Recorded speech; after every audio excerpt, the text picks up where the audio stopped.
ஓம் சக்தி, என் அன்பு செல்ல பிள்ளையே, நீ மீள முடியாத துயரத்தில் இருக்கிறாய் என்பதை அறிந்துதான் உன் அம்மா நான் உன்னிடம் பேசுவதற்காக வந்தேன் பிள்ளையே.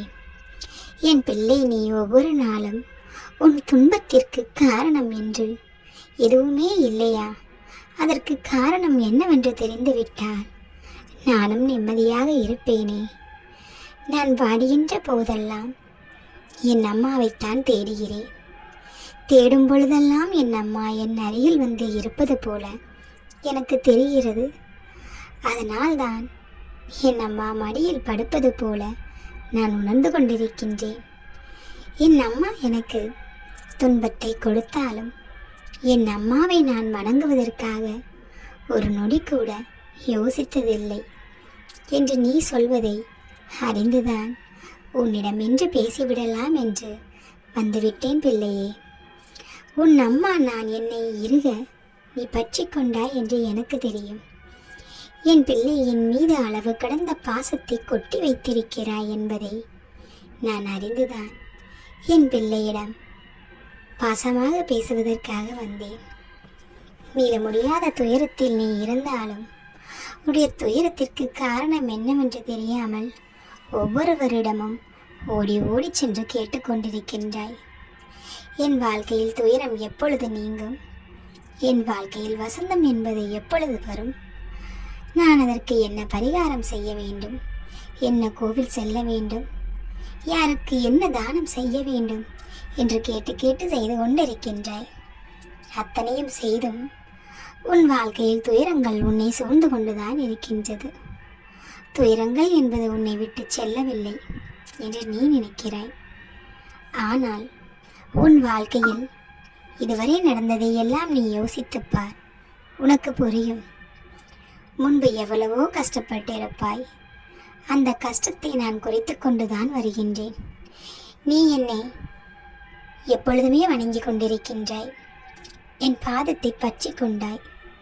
அதனால் உன் வாழ்க்கையில் உள்ள துயரங்களை படிப்படியாக நான் குறைத்து கொண்டுதான் வருகின்றேன். உனக்கு அது புரியவில்லையா? நீ வாழ்ந்த வாழ்க்கையை திரும்பிப்பார். அந்த வாழ்க்கையில் இதுவரை எவ்வளவு கஷ்டங்கள் பட்டுள்ளாய். அந்த கஷ்டத்திலிருந்து எப்படியெல்லாம் மீண்டு வந்தாய், அந்த கஷ்டத்தை எப்படியெல்லாம் கடந்து வந்தாய் என்று நீ ஒரு நிமிடம் யோசித்து பார்த்தால் உன் வாழ்க்கையில் உள்ள துயரங்கள் குறைந்ததை நீயே அறிவாய். என் பிள்ளை, நீ எதை நினைத்தும் வருந்த வேண்டாம். எப்பொழுதுமே என்னை நம்பிக்கொண்டிருக்கும் உன்னை நான் நிச்சயமாக கண்ணீர் விட ஒரு நாளும் சம்மதிக்க மாட்டேன். நீ மனதில் 1000 கவலைகளோடு இருந்தாலும் உன் கண்களில் வரும் கண்ணீரை மறைத்துக்கொண்டு முகத்தில் புன்னகையை வரவைத்துக் கொண்டுதான் அனைவரிடமும் பேசிக்கொண்டிருக்கின்றாய். நீ கவலையில் வாடினால் கூட மற்றவர்கள் ஆனந்தமாக இருக்க வேண்டும் என்று உன் கவலைகளை உன் மனதில் போட்டு புதைத்து கொண்டு மற்றவர்களின் ஆனந்தத்திற்காக நீ பாடுபட்டு கொண்டிருக்கின்றாய். இப்படி பிள்ளை யாருக்கு கிடைக்கும்? உன் அம்மா எனக்கு கிடைத்திருக்கிறது அல்லவா இந்த பாக்கியம். இப்படிப்பட்ட பிள்ளையை நான் எப்படி துன்பத்தில் ஆழ்ந்து விடுவேன்?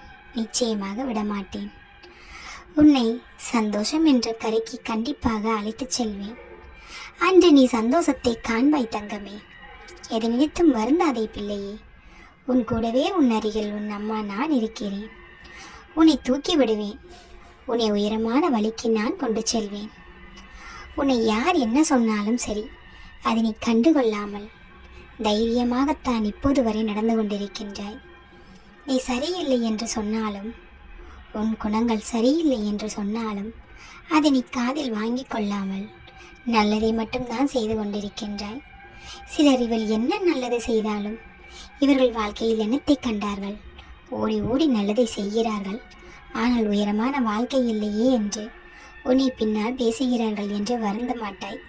நீ செய்யும் நல்லதை தொடர்ந்து செய்து கொண்டுதான் இருக்கின்றாய். இந்த நல்லது உன் வாழ்க்கைக்கு நிச்சயமாக பயன்படும். நீ செய்யும் நல்லது அனைத்தும் உன் வாழ்க்கையை திருப்பி போடும் வாழ்க்கை நிச்சயமாக ஆனந்தமான வாழ்க்கையாக அமையும். இனி இதுவரை காண முடியாத வசந்தத்தை இனி வரும் வாழ்க்கையில் காண்பாய். நீ நினைக்க முடியாத சந்தோஷத்தை இனி வரும் வாழ்க்கையில் நிச்சயமாக அடைவாய். உனக்கு உன் அம்மா நான் துணை இருக்கிறேன். ஓம் சக்தி, நல்லதே நடக்கும்.